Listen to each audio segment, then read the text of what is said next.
Saraswatyai Namaha. Om Shri Gurubhyo Namaha. Om Parthaya Pratibodhitam Bhagavata Narayanena Swayam Vyasena Gratitam Purana Munina Madhye Mahabharatam Advaitamritavarshiniim Bhagavatim Ashtadashadhyayiniim Amba Tvamanusandathami Bhagavad Gita Bhavatveshiniim Namostute Vyasa Vishala Buddhe Pullaravindayata Patra Netra Yena Tvaya Bharata Tela Purnaha Prajvalito Jnanamaya Pradipaha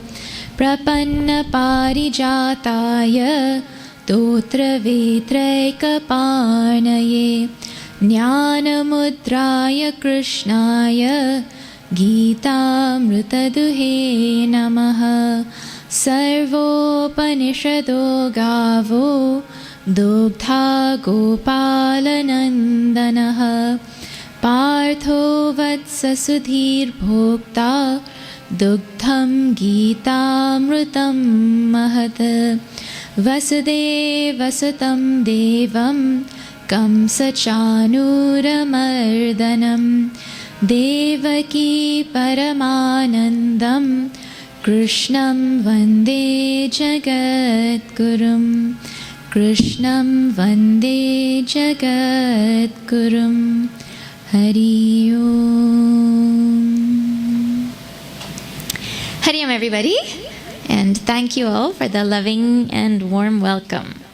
I know this satsang was organized on quite a short notice also, so thank you all for having us here. It is so delightful to be here on the 104th night, consecutive night of Bhagavad Gita Satsang.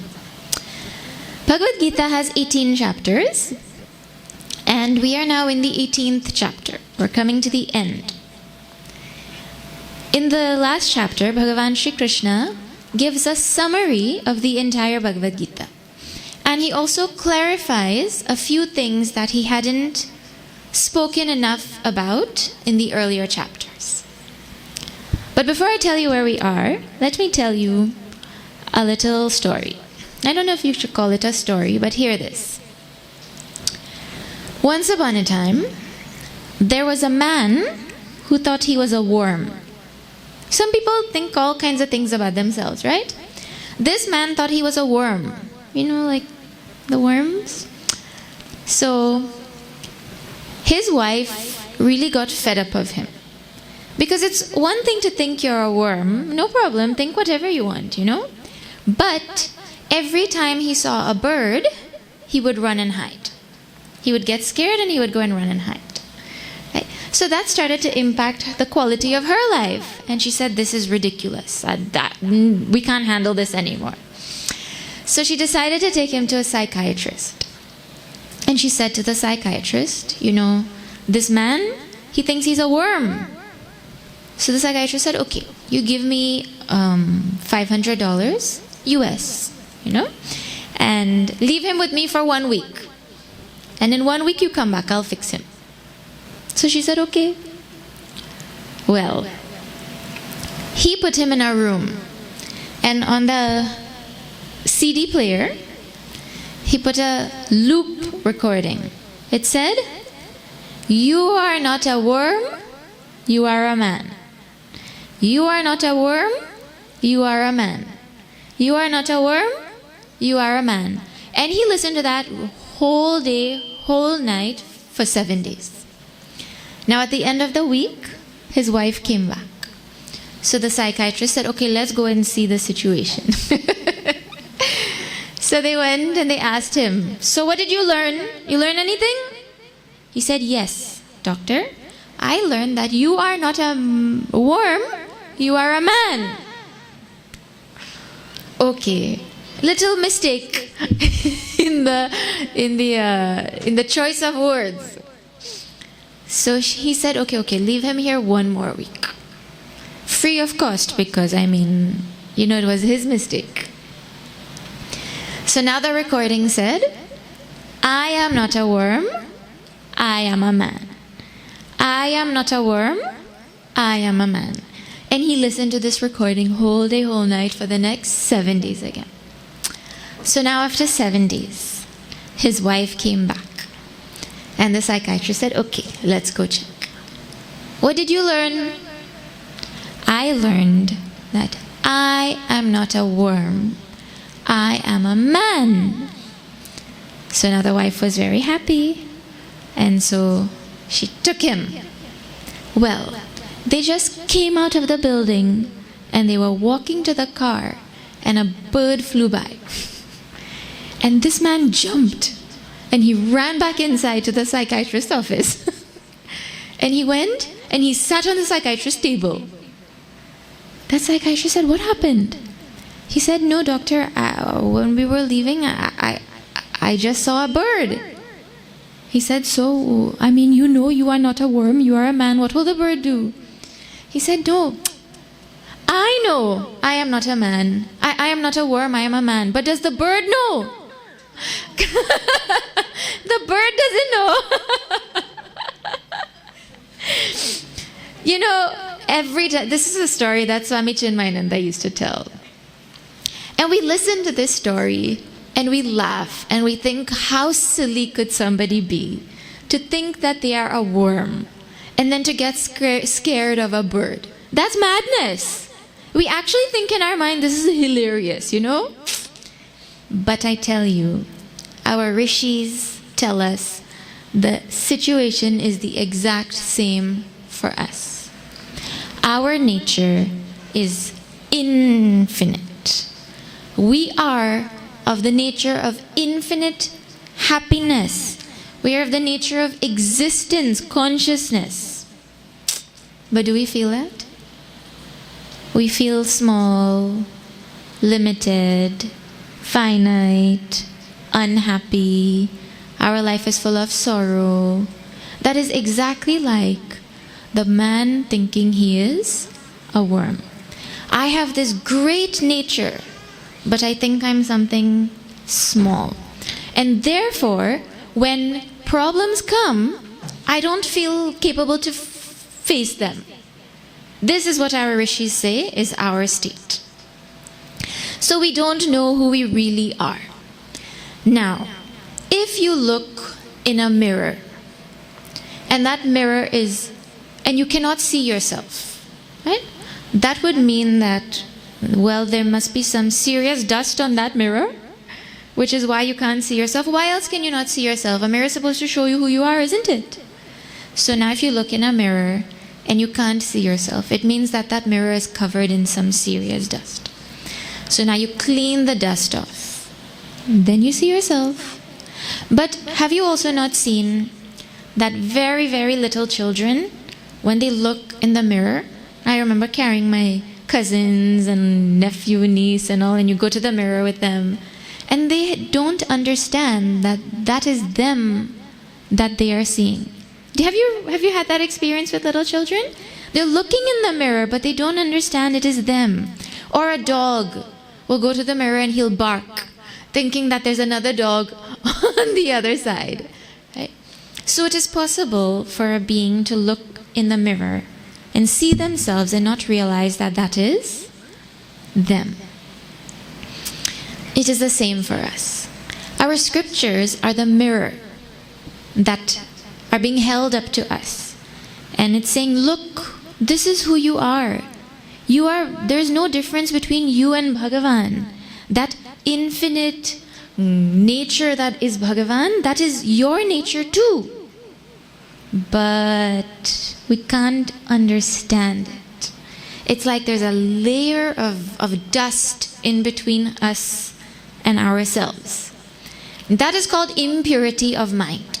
Our mind, they say, has impurities in the form of likes and dislikes and all kinds of things. So, on our spiritual journey, we're supposed to develop purity of mind. The things that prevent us from knowing our true nature, we're supposed to remove them. The process of purifying our mind is called karma yoga. You all would have heard this word, I'm sure, right? If not, then you've heard it right now. Karma yoga is the technical term for all the spiritual practices that we do to purify our mind. Then, having purified our mind, it is like when you make the ground fertile. You know, you go and you till the soil and you take out all the weeds and you put manure. In Guyana, you don't need to put manure because the ground is naturally fertile, right? But they'll prepare the soil, then you plant something, right? So now with the mind that has been purified, we plant the seeds of knowledge, understanding who we are. Then we have to meditate on that. Because look, I will tell you all right now, your nature is existence, consciousness, bliss. You are of the nature of happiness. Are you going to leave here feeling, I am of the nature of happiness? That will be like the man who says, I am not a worm, I am a man. But as soon as the bird flies by, he runs back in. I can say, my nature is happiness, and I can sing, Chidananda Rupaha, Shivoham, Shivoham. I will sing that. And then as soon as the problem comes, I forget. Exact same situation. So Bhagavan Shri Krishna, in this past few verses, has described Karma Yoga, which is the means of purifying our mind. And he described Jnana Yoga, the process of understanding who we really are. And he has just finished that section, and he explains that a person who goes through this process and meditates on the highest knowledge that Bhagavan Shri Krishna gives, that person becomes Brahman. They become Bhagavan. There's no difference now between them and anyone or anything in this universe, right? Then they realize they already were that the whole time, right? If that man comes to realize that he is not a worm, it is not that does he become a man? Does he become a man?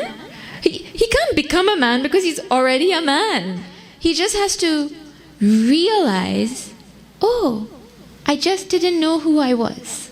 Right? That is the journey that is our spiritual journey. Now there's one thing. You know, whenever we talk about knowledge, Jnana Yoga, studying the scriptures, Vedanta, so many different words are there.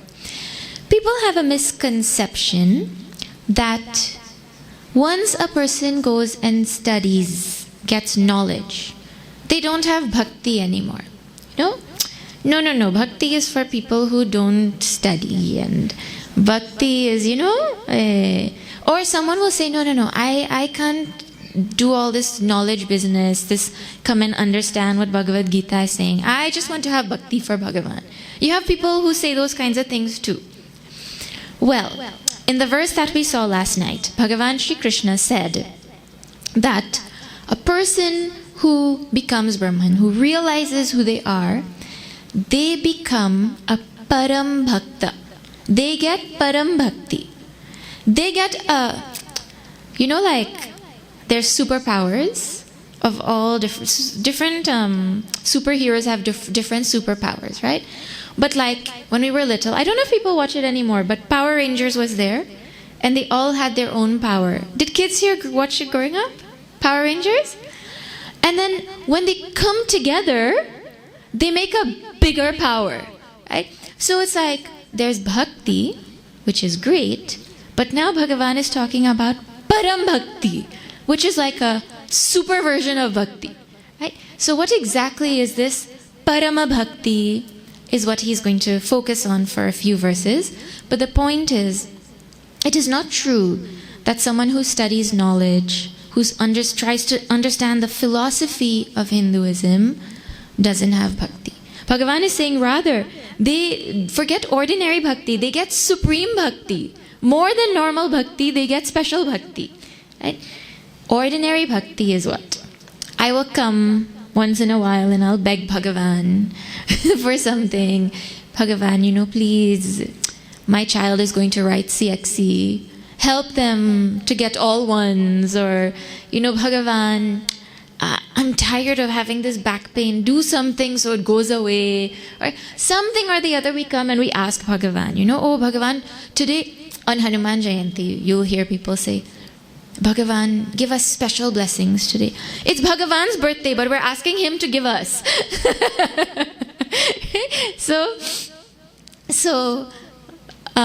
That's one type of bhakti. We go and we ask Bhagavan, right? Or people go and thank Bhagavan. Bhagavan, I have come to say thank you for everything that I have, right?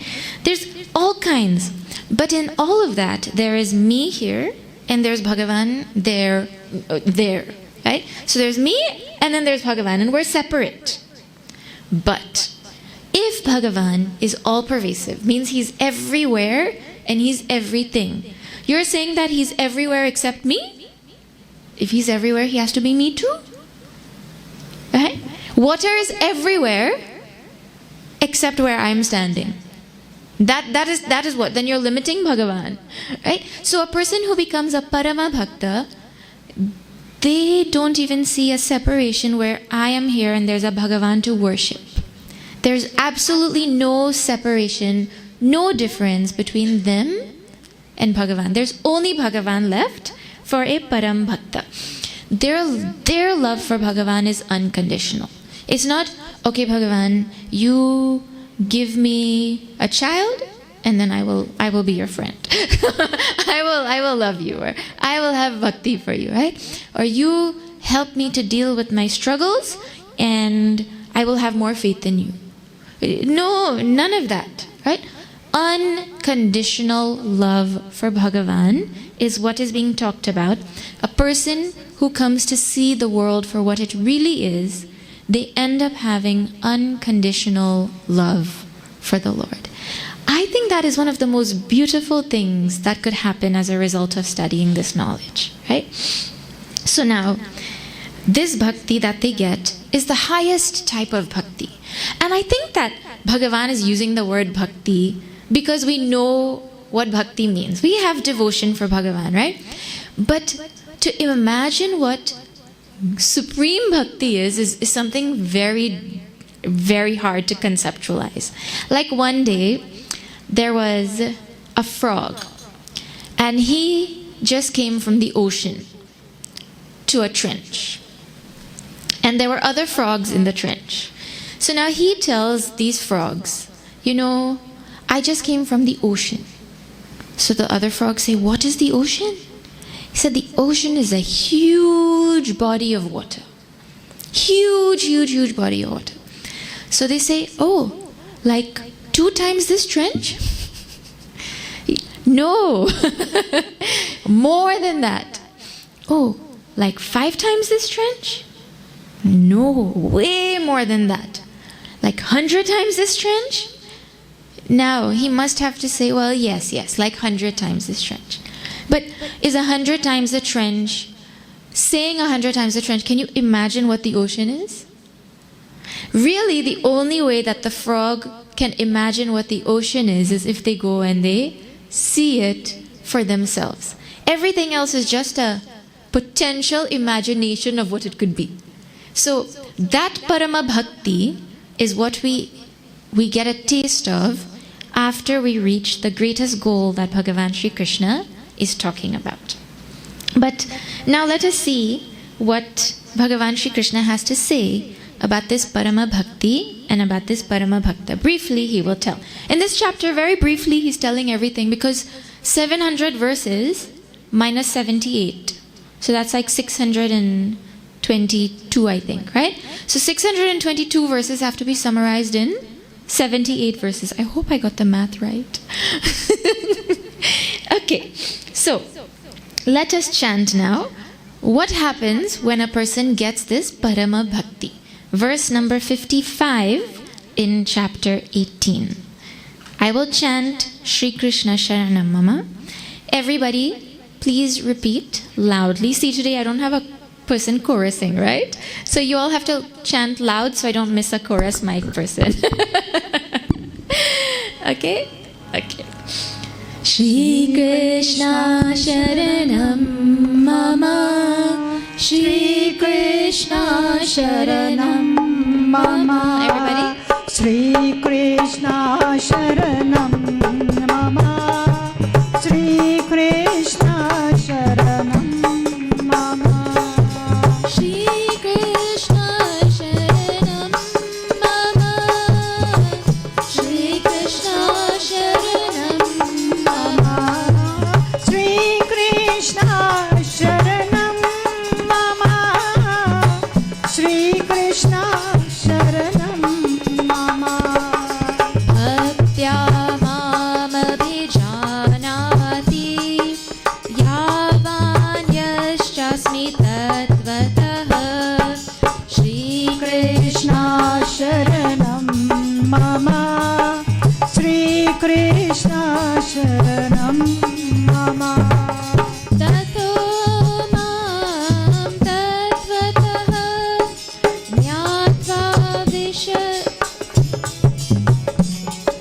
Jnatva vishati tadanantaram.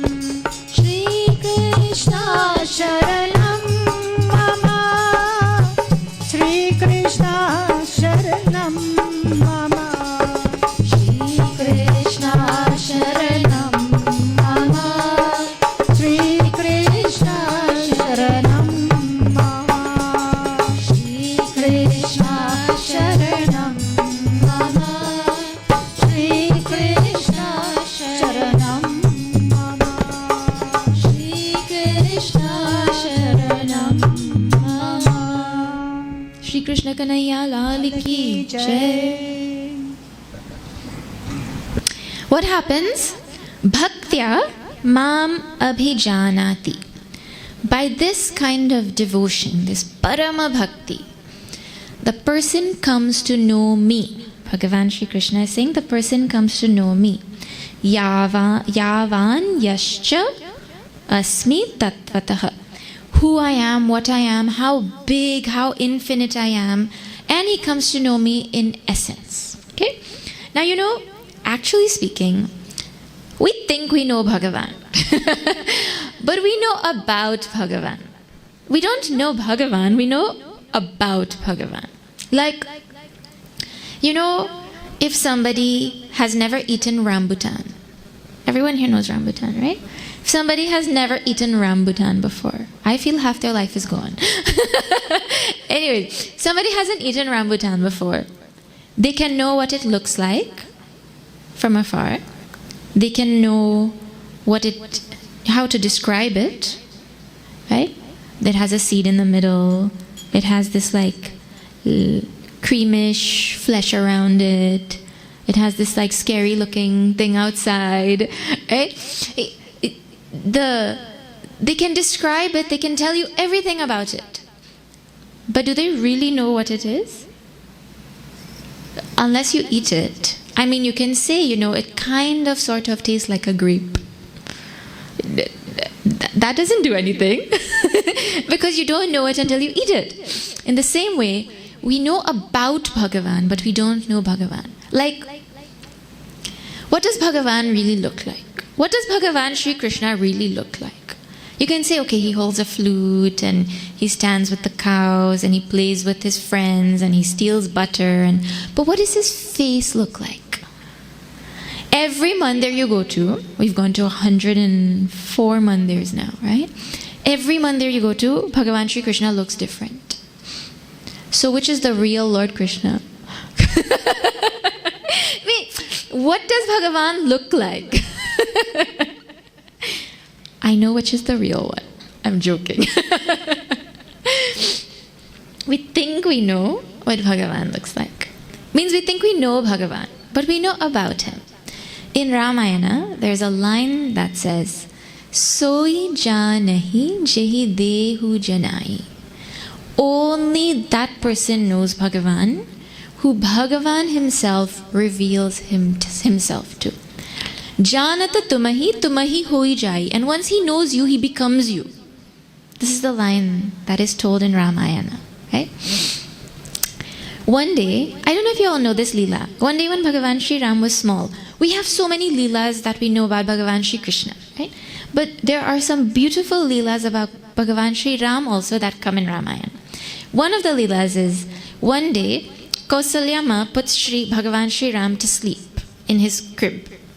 And then she goes and she bathes and she gets ready and she goes and she does puja in the mandir, in the house. And then she takes the prasad, or she takes, the extra food, and she goes to the kitchen. And she leaves it there. And when she comes back from the kitchen to the puja room, she sees this little baby Bhagavan Ram eating the prasad. She thinks, what? She gets scared. She actually gets scared. Right? And so she runs back to the room and she sees Bhagavan Sri Ram sleeping in the crib. And then she gets scared more and she runs back to the puja room and she sees him there eating. She thinks, what is going on? At that time, Bhagavan Sri Ram reveals his Virat Roop Darshan to her. He shows her his infinite form.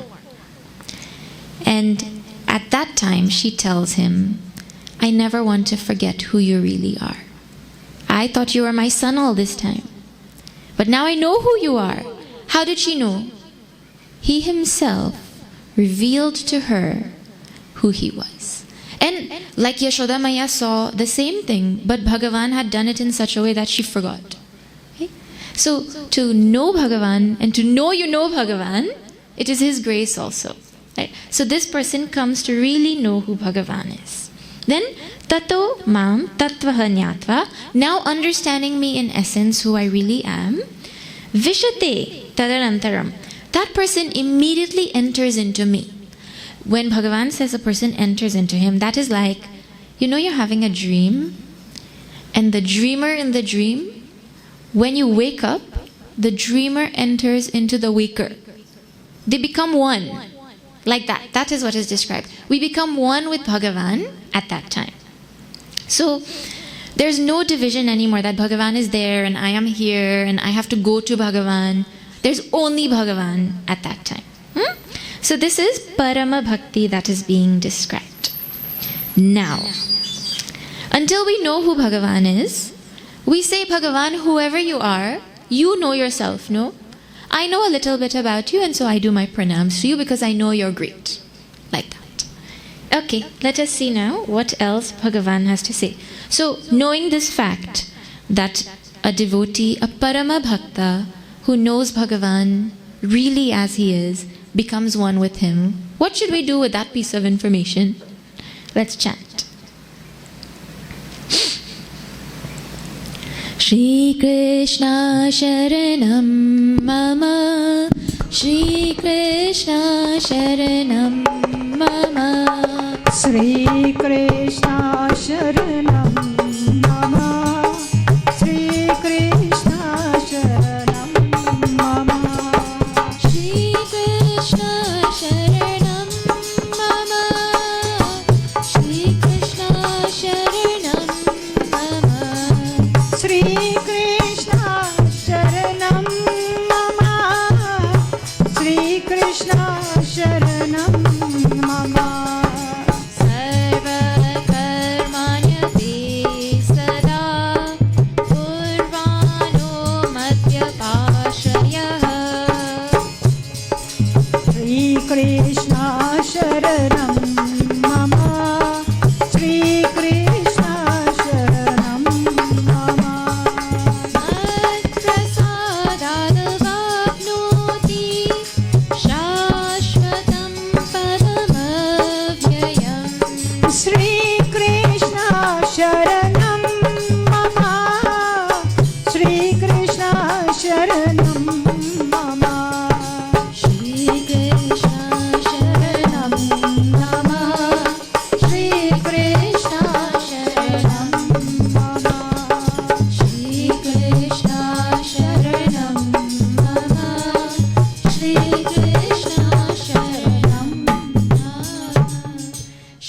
Kanaya Lal ki Jai.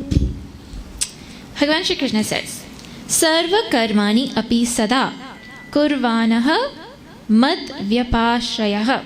This person who, whatever karma they're doing, whatever action they're doing, they take refuge in me. He's saying this is what they do, right? They taking refuge in me, mat prasadat, by my grace, avapnoti shashvatam padam avyayam. That person attains that eternal, undecaying state. They never forget who they really are, who Bhagavan really is, right? This is what they get. So, a few things now. What does it mean to take refuge in Bhagavan? And to take refuge in Him in such a way that whatever action I'm performing, I have taken refuge. What does that mean? We say, take refuge in Bhagavan. Shri Krishna Sharanam Mama. We just chanted, Shri Krishna is my refuge. What does that mean when you say it? Well, it must mean something to you, right? So, one is, it means that Bhagavan is my ultimate source of strength and my ultimate source of power. Meaning, whatever comes into my life is coming from Bhagavan. It may look like it is coming from somebody else. You know, someone else is bringing food to feed me, someone else is bringing a gift for me, someone else is saying something nice to me, but I understand that everything that is coming into my life, no matter who is bringing it, it is coming from Bhagavan. That is why, you know, when you give a Mahatma something, they will not say thank you to you, because they know it is coming from Bhagavan. And that is why they do not feel indebted to people, because Bhagavan sent it. They have to give back to Bhagavan, not to the specific person through whom it came. Their vision is so broad, you know? So Bhagavan is my ultimate source of strength, and He will send what I need when He sees fit. That is up to Him to decide what to send, when to send, right? The other thing is that Bhagavan is the one who has given me all my power, all my faculties, all my talents.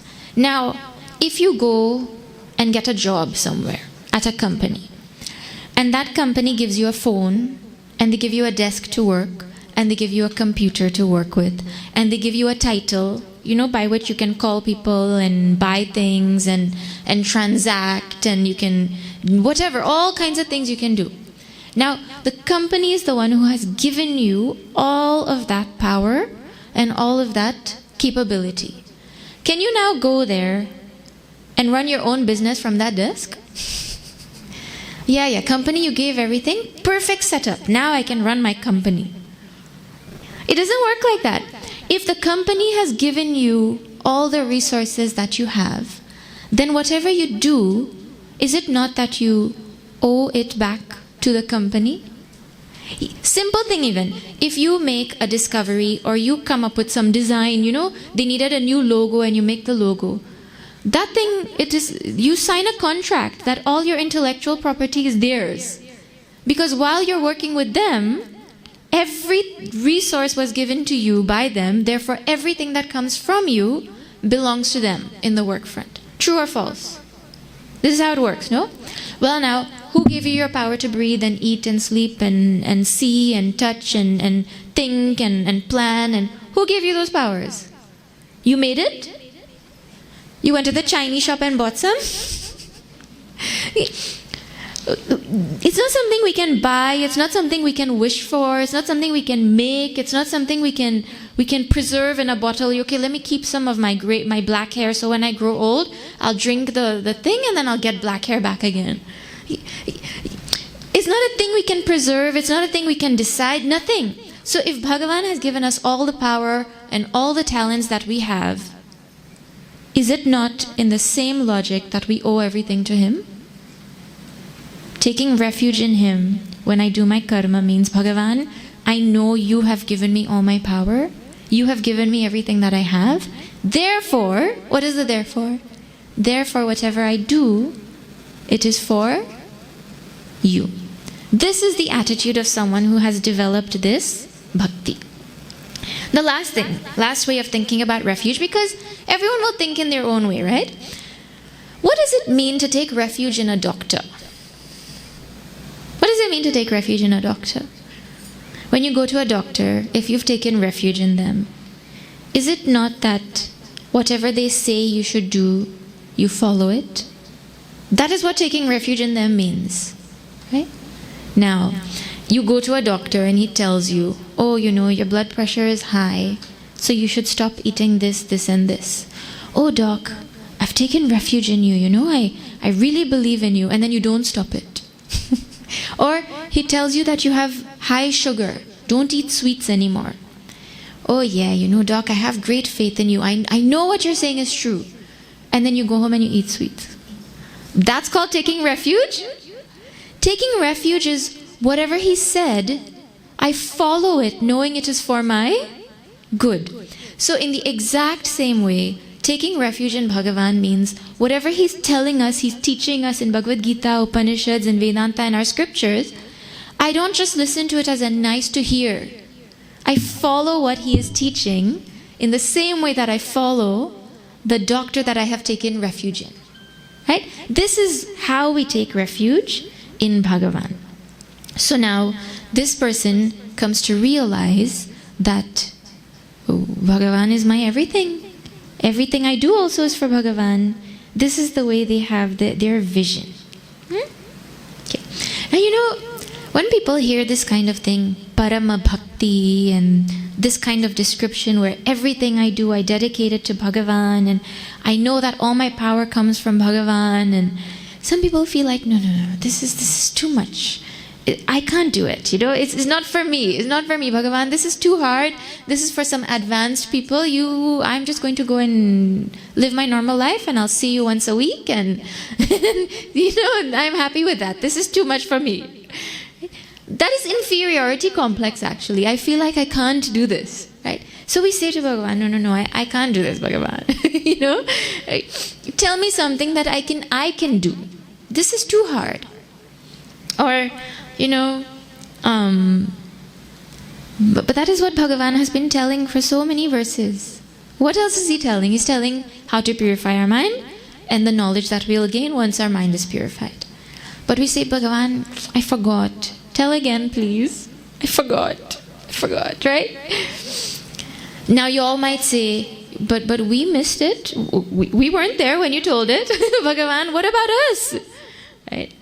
One day, Swami Chinmayananda, Puja Gurudev, had done 100-night yajna. His first ever yajna, he went when he came down from the Himalayas. His teacher, his guru, had told him that people in the plains are not interested in this kind of thing. So, if you get 4 students, you're lucky. And if you get 4 students, then you have my blessing to go and share this knowledge. Because his philosophy was people should want this knowledge. It's not something you give. They have to come and take it. They have to want this knowledge. So he said, if you have 4 people, you have my blessings. So he went, and Gurudev had this feeling that, I have come from this world. He was a British educated, intellectual, modern generation of his time. And he realized that this knowledge that he studied was so precious that everybody should know about it. So he came with that determination. And he went to a mandir, and he asked if he could do talks on the Upanishads. Well, the people in there were like, yeah, no problem, we'll tell people. They didn't tell anybody. So the talk happened that night, I think, and it had only 3 people in front of him. The 3 people who organized it from the mandir, right? And he was like, well, there's 4 people here. I am the 4th one. I am the 4th listener. So he said he had his guru's blessings, and he started. His lectures were so life-changing that from 4 people in the first lecture, at the end of the 100 nights, there were thousands of people over there. Right? So every night the crowd was growing. People were coming and listening and getting more and more inspired and realizing how wonderful this Hinduism that we belong to is.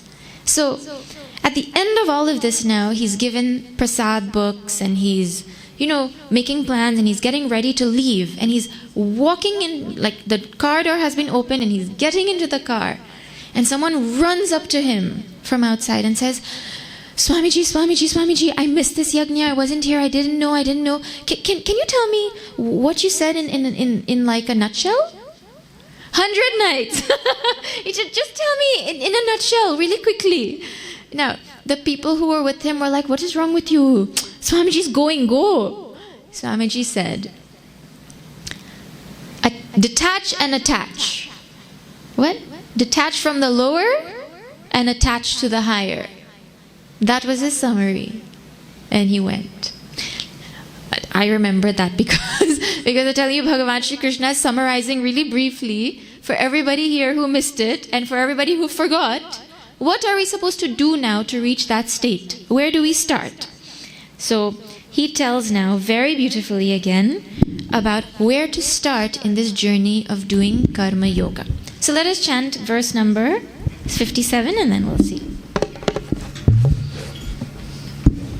Shri Krishna Sharanam Mama, Shri Krishna Sharanam Mama, Shri Krishna Sharanam Mama, Shri Krishna Sharanam Mama, Shri Krishna Sharanam Mama, Shri Krishna Sharanam Mama, Shri Krishna Sharanam Mama, Shri Krishna Sharanam Mama, Chetasa sarvadharmani Mai sanyasya matparaha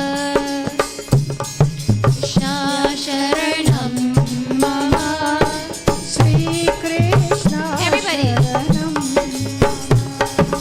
Buddhi yogam upashritya Macchitta satatam bhava Shri Krishna Sharanam Mama, Shri Krishna Sharanam Mama, Shri Krishna Sharanam Mama, Shri Krishna Sharanam Mama, Shri Krishna Sharanam Mama, Shri Krishna Sharanam Mama. Shri Krishna Kanhaiya Lal Ki Jai.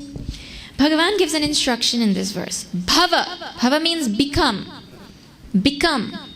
Instruction. He's telling Arjuna something to do. And Bhagavan only talks like this because Arjuna is his disciple.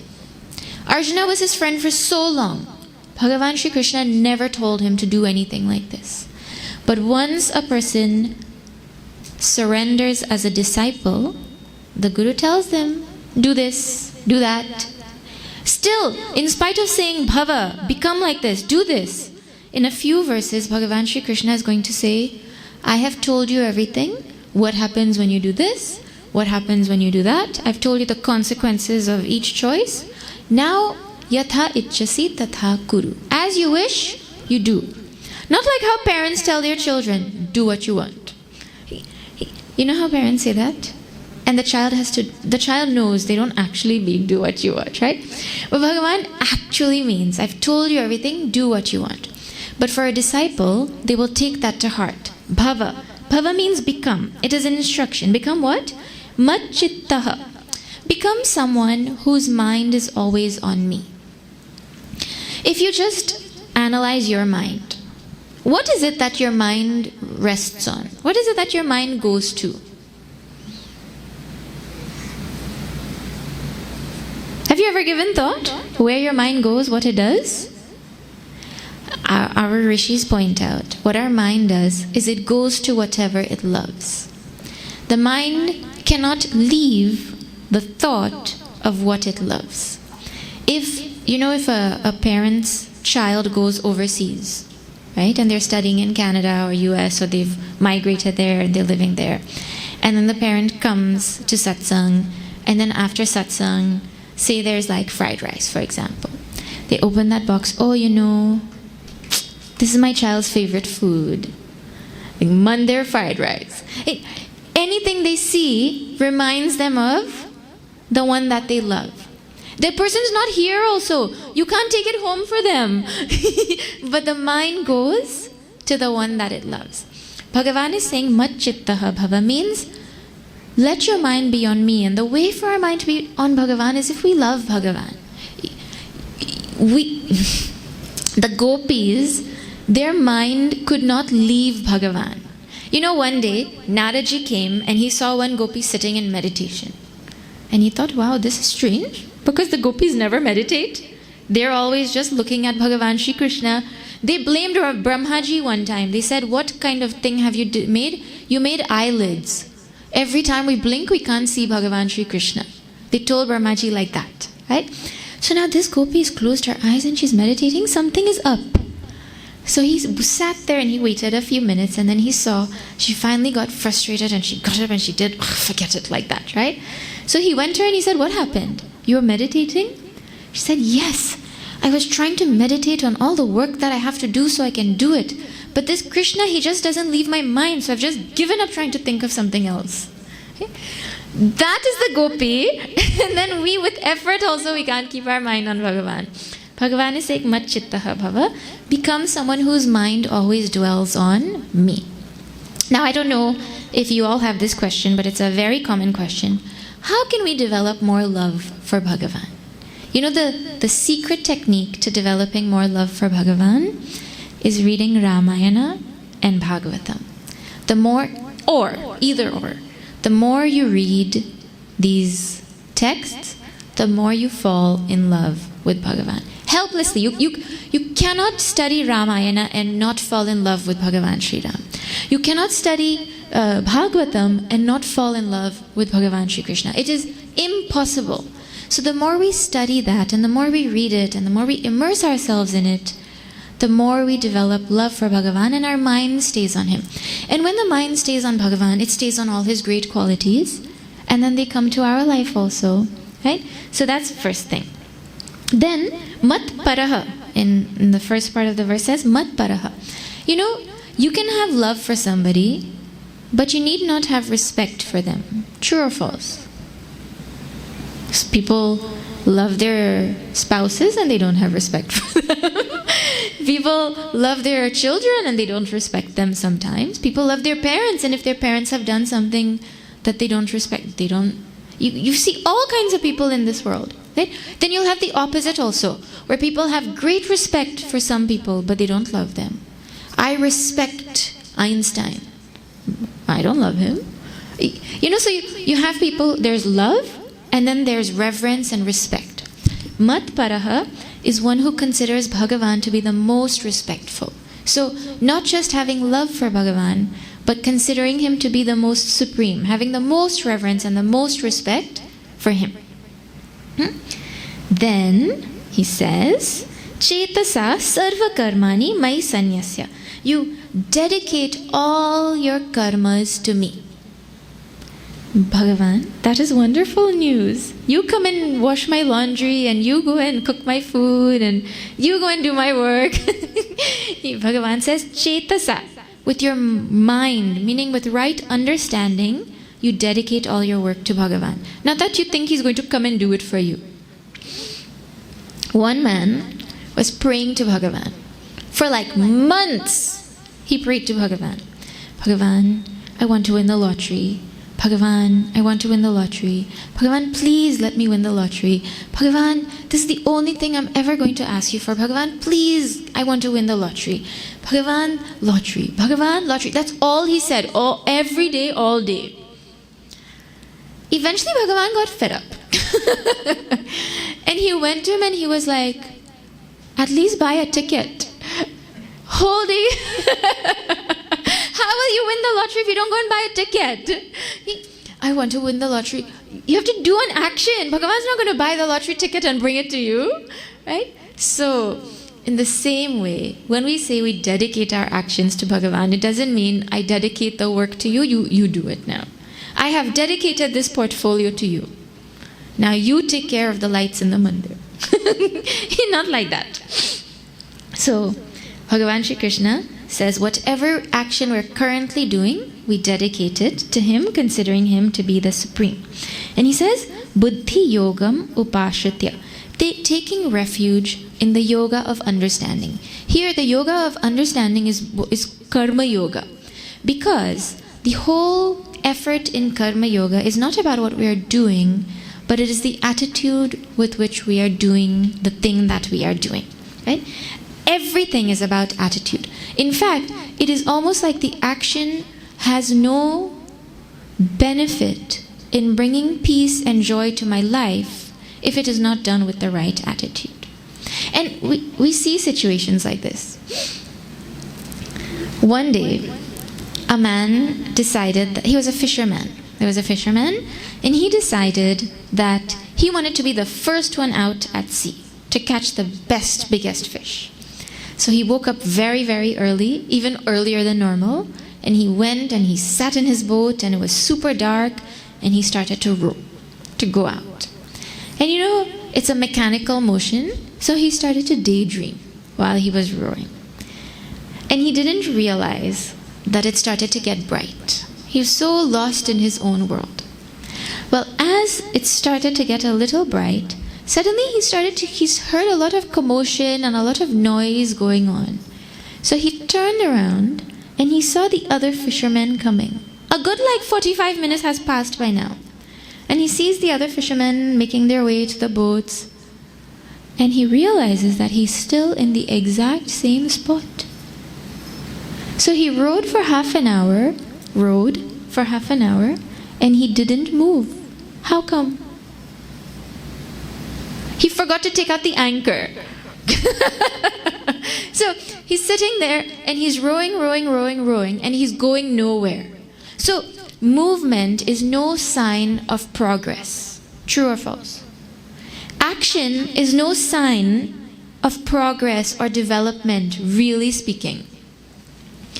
I don't know if this has happened to you, but it happened to me some weeks ago. I was ironing my sari during the day. And then, you know, the iron keeps making click, click. It makes weird sounds as you're ironing, right? Well, I'm ironing, and I keep turning, and this thing is not ironing. After 5 minutes, I realize it's blackout. So, I could iron that whole sari and that thing will still be crumply. Because that main ingredient is missing. The main thing is the attitude with which we do the karma. If the correct attitude is not there, that karma cannot transform my life. It cannot bring peace to my life. It cannot bring joy to my life. It cannot bring a feeling of accomplishment to my life if the attitude is missing. Right? So Bhagavan says, you always do these things. This is how to practice karma yoga. Now,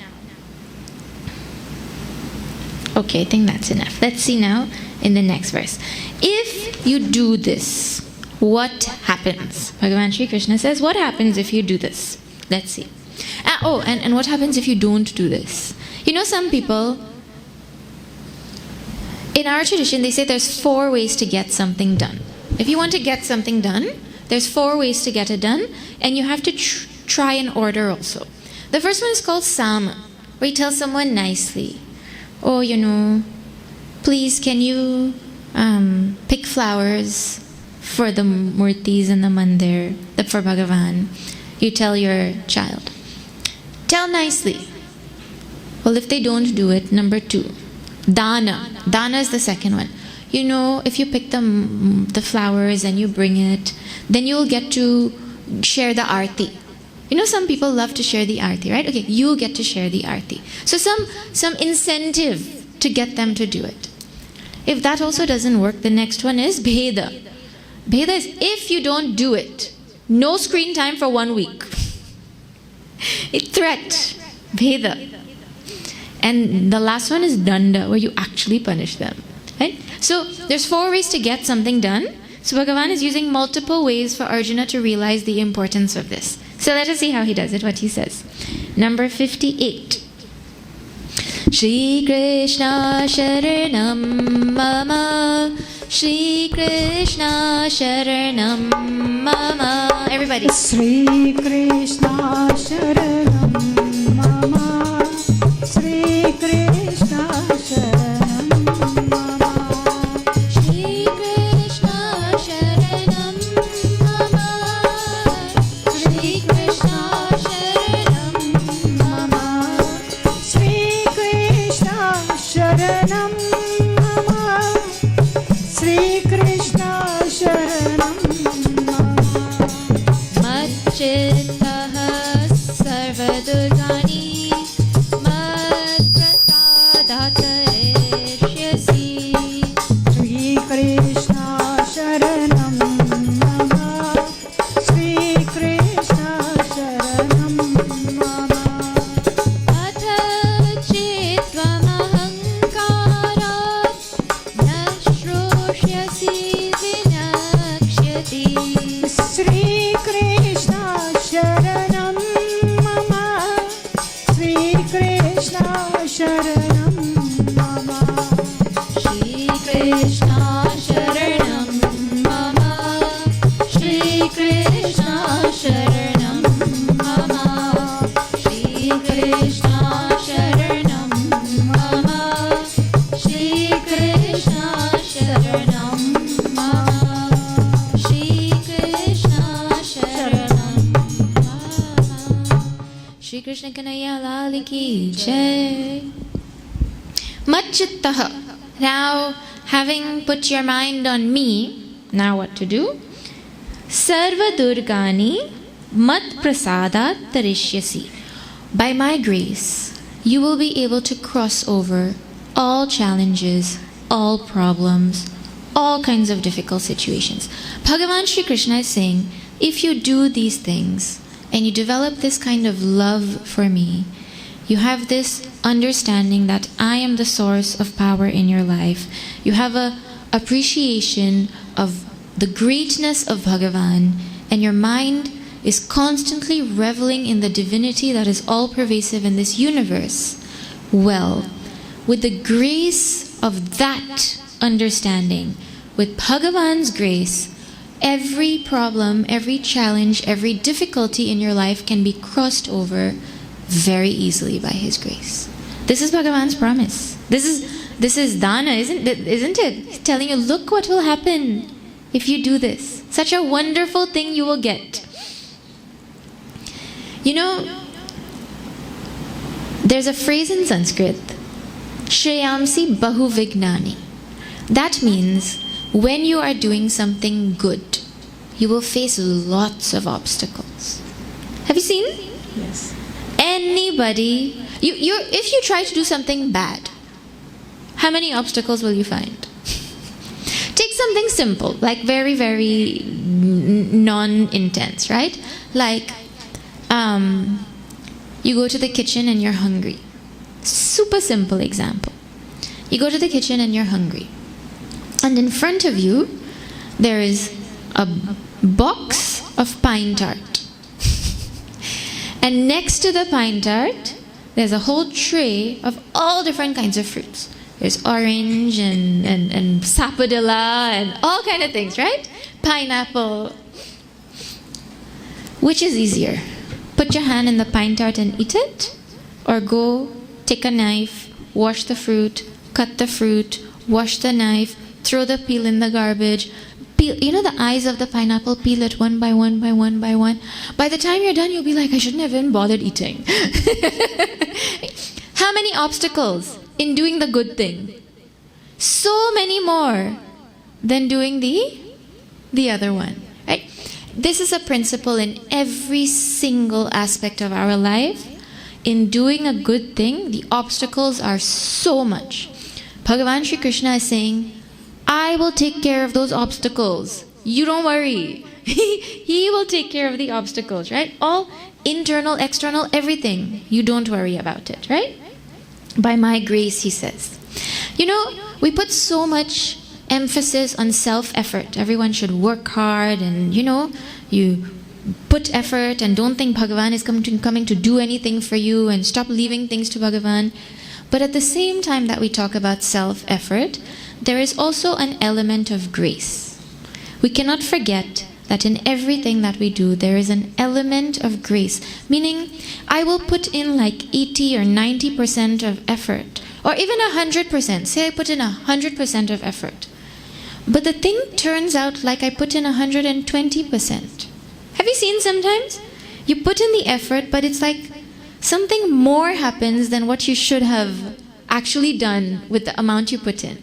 That extra little grace is there in everything. But a person who's a bhakta, they recognize it. That is the difference, right?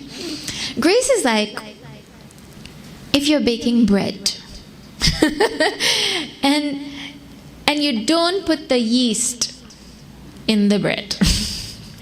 Or you put it and you don't wait for it to rise and you try to bake it. Well, that thing is not going to be nice and fluffy and rise and, right? The yeast is that special grace that allowed the bread to rise. Right? But now you tell me, if you didn't go and mix the flour and the water and all of that stuff, and you just put the yeast, that will make bread? That will make nice fluffy bread? Yeast itself wouldn't do anything. You have to put effort in first, and then only you will see the grace in your life. People think, oh, Bhagavan's grace means he will just come and do. You have to do something before he will come and do. Right? That is what Bhagavan is saying. You put the effort and I will make sure that the difficulties are just removed from your way. I am sure everyone would have experienced this. When you are doing something good, something really noble, it's like from nowhere, from everywhere, help starts to pour in.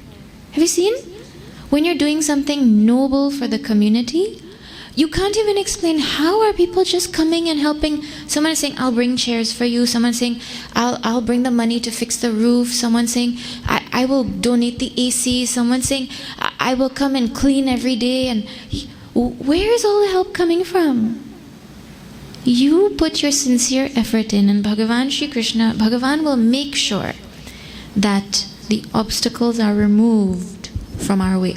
And if obstacles are not removed, well, that is on purpose for our benefit. You know how they say you cannot sharpen a knife on a smooth stone, on a smooth surface? You need a rough surface for a knife to sharpen. So in our life also, you grow when things are smooth and easy, or you grow when things are difficult? It's called growing pain, isn't it? There has to be pain when there's growth. So when I grow internally also, it is because there are obstacles there that are forcing me to grow. So Bhagavan takes care of, and he says, you will cross over obstacles. Means you'll be able to handle everything that comes into your life without becoming imbalanced and losing your thinking and your clarity about what should be done, what should not be done, like that. But it is Bhagavan's grace actually that is there in our life. And the only thing is, have you seen sometimes if you're distributing have you distributed prasad like by hand? In a long time people haven't done that, right? But they used to do like that. So now you're going around and you're giving prasad to everybody, and then a tiny little child comes and they put their hand out to take prasad. And you want to give them a lot, right? But their hand is so small that barely anything can fit in it. So you're like, okay, give me your 2 hands. Then they do like this. Then you're like, no, put it like this, And then in whatever their hand is, you want to give more, but that's the only amount that they can receive. Now, how many hands do you have? 2. How much can Bhagavan give? We cannot even take what he wants to give. He's waiting to give. So he gives us like Like, you know, the slow, what is it called? I forget the technical term. The vitamin that you take and then it says it gives you a little bit slowly, slow release or something it is called. You know what I'm talking about?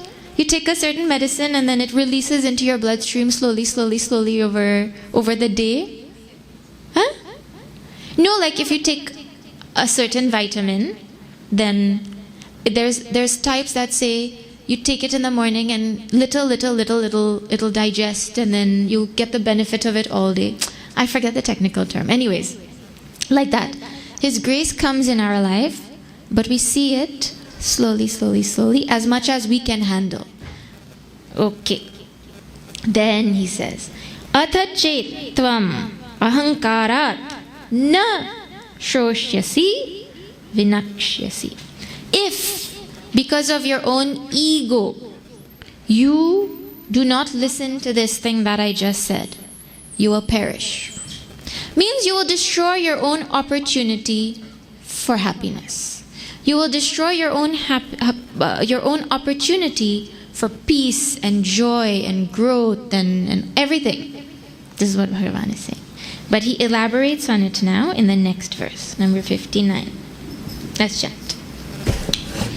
Shri Krishna Sharanam Mama, Shri Krishna Sharanam Mama, Shri Krishna Sharanam Mama, Shri Krishna Sharanam Mama, Shri Krishna Sharanam Mama, Shri Krishna Sharanam Mama, Shri Krishna Sharanam Mama, Shri Krishna Sharanam Mama,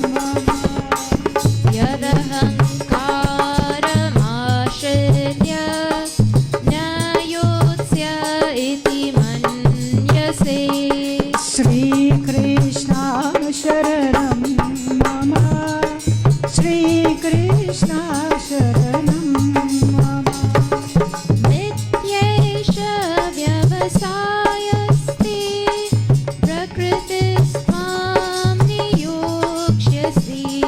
Shri Krishna Sharanam Mama, Shri Krishna Sharanam Mama, Shri Krishna Sharanam Mama, Shri Krishna Sharanam Mama, Shri Krishna Sharanam Mama, Shri Krishna Sharanam Mama. Shri Krishna Kanhaiya Lal ki Jai. Yad ahankaram ashritya na yotsya iti manyase. Bhagavan Shri Krishna says, if because of your ego, taking refuge in your own ego, thinking I am so great, so I don't need to listen. Having an ego means I don't need to mind what Bhagavan is saying because I already know how to live my life. That is the definition of ego in this context. The best example is Ravana.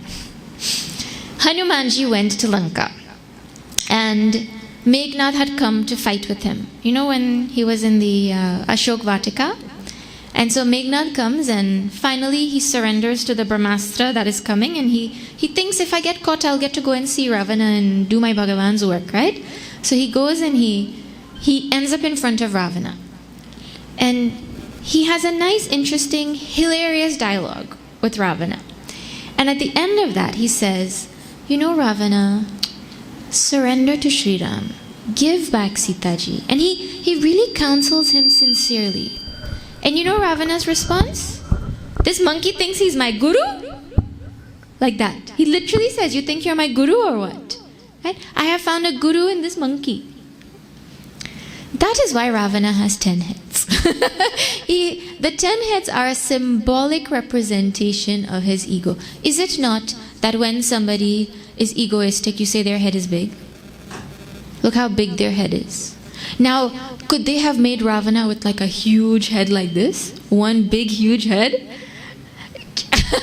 He would have, his center of balance, he would have... Anyways, the 10 heads is a external reminder to us. Look at what your ego looks like. When your ego is big, look at what it does to you and to everybody around you. It destroys you and it destroys everyone and everything around you. Right? So this is Ravana.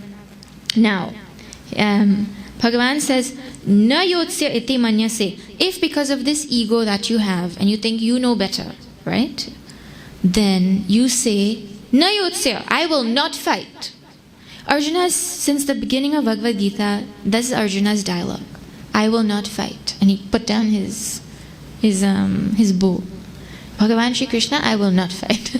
And then even, it's so interesting, after he surrenders to Bhagavan also, and he's like, I am your student, you please teach me, I don't know what is dharma, I don't know what is good. At the end of that whole dialogue, he says, but I will not fight.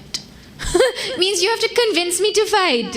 Right? So Bhagavan is saying, if you are going to, because of ego, think you know better, and you say, I will not fight, then what will happen? Mithya esha. Vyavasayaha te. This resolve of yours is false. It is totally wrong. Why? Prakritihi tvam niyokshasi. Your nature will force you to do that. You know, Arjuna was a warrior. And what did he want to do? He wanted to give up the battle and he wanted to go to the forest and become a sannyasi and sit and meditate. This is what Arjuna wanted to do. Now you imagine someone who is a warrior inside, who has enemies on the outside. You think he can do that? When you have a sneeze in your nose, have you ever tried holding okay, leave sneeze. Have you ever tried holding a yawn so that the person in front of you doesn't feel like, oh, you know, if you yawn, you'll be like, oh my God, they'll think I'm bored about what they're saying. You try to swallow your yawn. Have you tried swallowing your yawn before? You can't do anything about it. When it is going to come, it is going to come. Right? In the exact same way, whatever our nature is, whether we like it or not, we can go wherever we want, say whatever we want. Our nature is helplessly going to express itself. It is going to come out. So Arjuna, if he says, I'm not going to fight, and he decides to run away, you know what will happen? He will go and he will sit there in the Himalayas somewhere, and he'll start doing japa. Shri Krishna Sharanam Mama, Shri Krishna Sharanam Mama. And slowly that thing will change into Karna, I'm coming for you, Karna, I'm coming for you, Karna, I'm coming. He can't help it. As he's doing japa, he might imagine each of the beads is Karna's head and he's smashing it. Or you can't take the warrior out of him because that is who he is. He spent so many years in the forest. Did he ever think, I'm going to sit and meditate? Whole time he was in the forest, he's thinking, I can't wait to kill those people. I can't wait to fight with them. I can't wait for the 13 years to finish. I can't wait to teach them a lesson. And now you're saying, no, let them have the kingdom and I'm going to go and sit there. And that kind of thing is, his nature is going to push him to do what he's going to do. So because of your ego, you might say, oh no, I'm going to do this, I'm going to do that. But you know, your nature is going to come out. This is what Bhagavan Shri Krishna is saying. Our nature is going to force us no matter what we do. That is why you see people who say, oh, you know, I want to live a sattvic life and I'm going to go to the ashram. And then they go to the ashram and you see people just fighting in the ashram also. Why people fight in the ashram? You think in an ashram people shouldn't fight, right? But people's nature has to come out. You can't do anything about it, right? So Bhagavan is saying, hello, just admit what your nature is and live, accept that and live in accordance with that. And because that is your nature, you stay here and you fight with the principles of karma yoga. That is all. Like that he's saying. I'll tell you one more thing about karma yoga. In this same chapter, just a few verses ago, Bhagavan Shri Krishna had talked about karma yoga from the context of svabhava, of what our nature is. Today he talked about karma yoga from the context of attitude, right? And you will see over and over and over again a reiteration about how important it is for us to do our duty. In Sanatana Dharma, the focus is doing our duty. means my duty means my responsibility. The whole focus is I do my responsibility.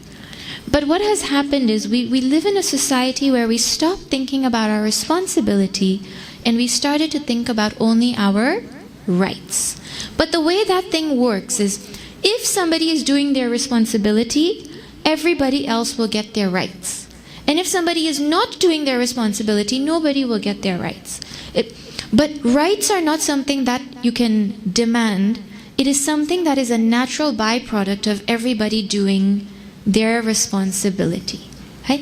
In Sanatana Dharma, you cannot get away from the conversation of whatever your duty is, whatever your talents are, whatever you're cut out to do, you do that, and you do it in such a way, you dedicate everything to Bhagavan, and whatever comes, you understand it is prasad from Bhagavan that is coming, you learn from it, you grow from it, and you change your life like that, right? So that means, see, we always say things like, and nowadays, now the conversation is even stronger. This is our right, and the government should do this, and this should do that, and so many things about rights. But you just switch in your mind now the conversation to responsibility. What is your responsibility to your family? What is your responsibility to your society, to your village? What is your responsibility to your mandir? What is your responsibility to Guyana? And are you doing it? What is your responsibility to Sanatana Dharma? So instead of thinking about my rights, I focus on thinking about my responsibility. Anyway, I can't do anything about my rights. So Sanatana Dharma says you think about your responsibilities. Wherever you're getting something, you have a responsibility there. Right? So the whole focus is on my responsibility, and by thinking about that, my mind becomes purified. I grow. There's joy created in my heart. The doing of the duty itself brings blessings and prosperity to my life. And in my life, I grow spiritually such that the things that would bring me sorrow and disturbance, they don't trouble me anymore. You will know when you were a little child and someone said something to you. Like one time, a parent came and told me in Canada that her child came home crying from school. 5-year-old girl came home crying from school. That her friends called her dal and rice. They said, your food smells like pee. So now this 5-year-old girl comes home and she says, I'm never taking dal and rice to school again. And she's devastated. You go and tell that line to the coolest teenager in the class. What will he turn around and say? You want some? That thing is not going to bother his mind because he has matured out of that thing. In the same way, when we do karma yoga, we mature out of the capacity to be disturbed by little things that happen around us. Right? So Bhagavan Sri Krishna is emphasizing, you do your duty, because even if you try to avoid it, you're going to do it. There's no two ways about it. So you might as well do it, and do it with the right attitude, and get the benefit of doing it with the right attitude.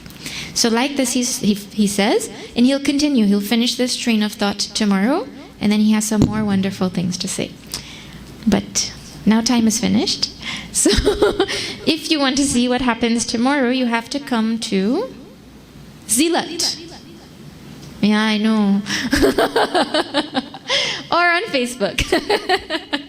But Pujya Swami Prakashanandaji will be doing satsang tomorrow. You are all lovingly invited. We would love to have you there for satsang.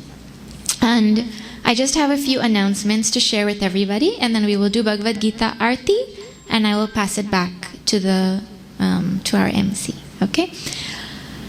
On 3rd of May, we're on night number 104. We have 4 more nights in West Coast until Friday.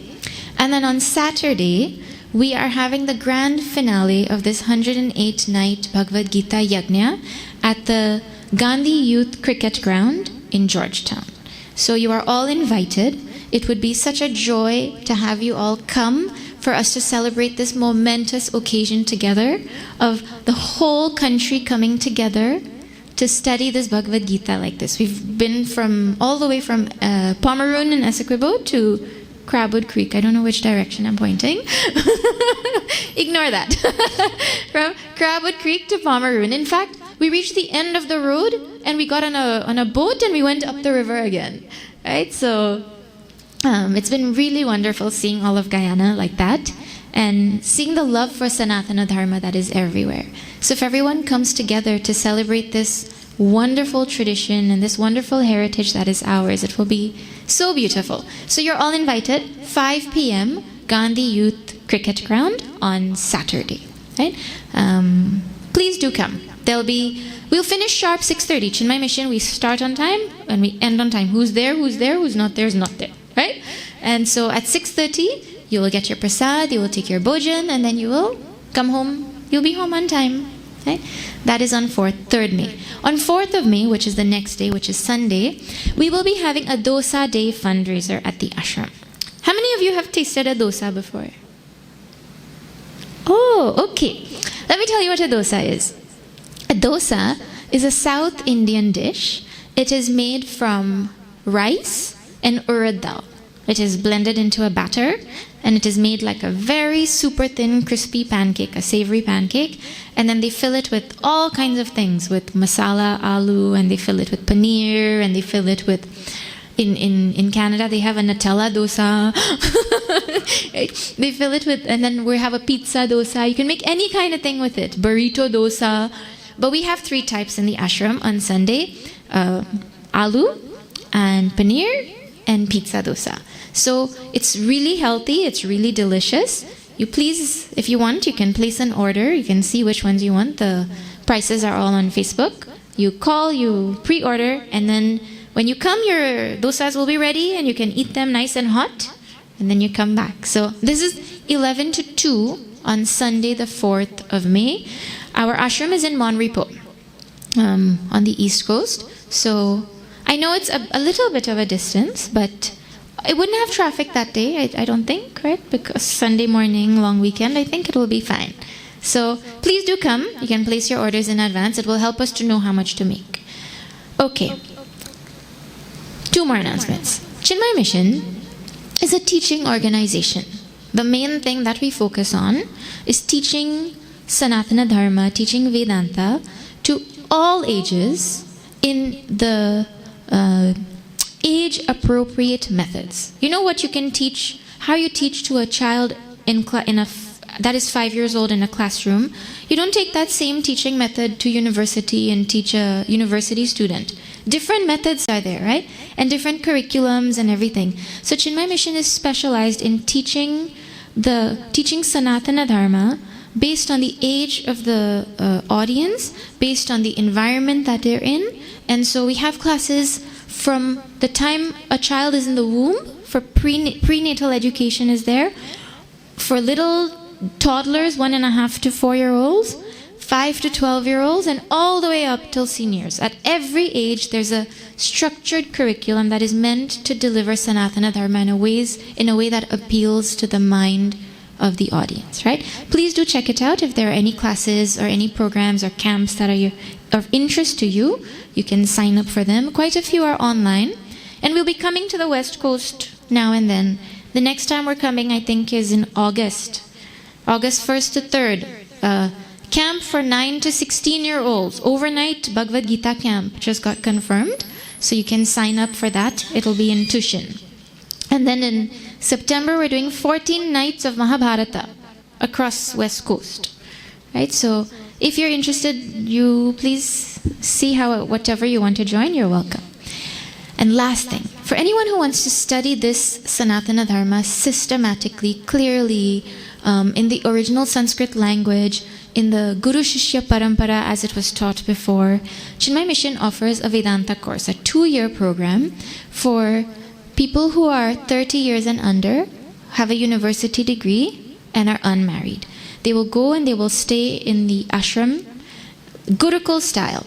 You wake up in the morning, your first class is at 5:30, and you have classes all day, every single day, no holiday, no weekend, no break, for 2 whole years. And you can't leave and go home for vacation. You can leave. Swamiji used to say you can leave, but you can't come back. Right? So it's a very intense course, but you study Ramayana, Bhagavad Gita, all the Upanishads, Sanskrit. It is a really life-transforming opportunity for someone who's interested in this kind of thing. So if you know anyone who's interested, you can spread the word and let them know. All right. Now we will we'll stand and we will do Bhagavad Gita Aarti. The tune is the same as Om Jai Jagadish. Yes. Okay.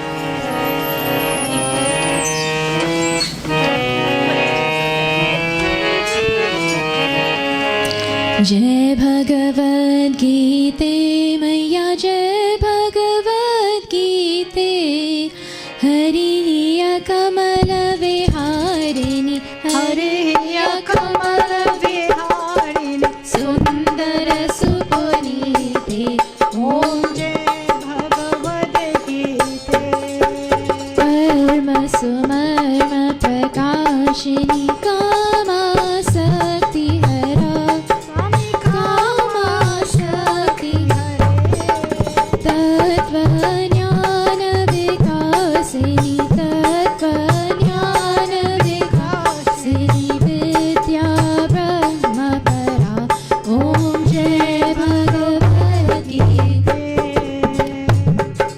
Nischala Bhakti Vidayini Nirmala Malahari Swami Nirmala Malahari Sharana Rahasya Pradayini Sharana Rahasya Pradayini Sabhavidhi Sukhakari Om Jai Bhagavad Gita Raga Dvesha Vidarini Karini Mod Sada Maya Karini Mod Sada Bhava Bhaya Harini Tarini Bhava Bhaya Harini Tarini Paramananda Prada Om Jai Bhagavad Gita Asura Bhava Vinashini Nashini Tamarajani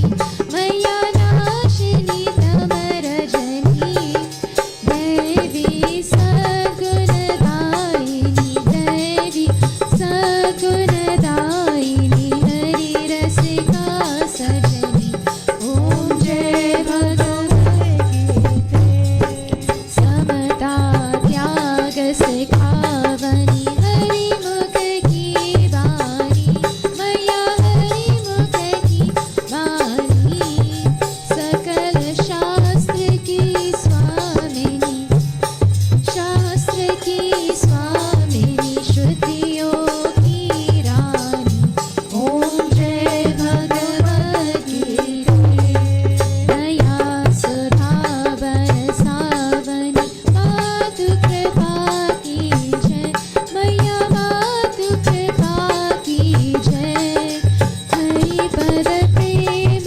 Daan Kar Hari Pada Prem Daan Kar Apno Kar Lijai Om Jai Bhagavad Gita Jai Bhagavad Gita Maya Jai Bhagavad Gita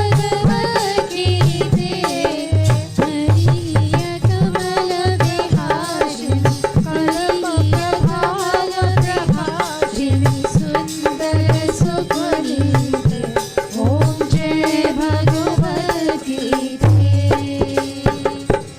Om Jai Bhagavad Gita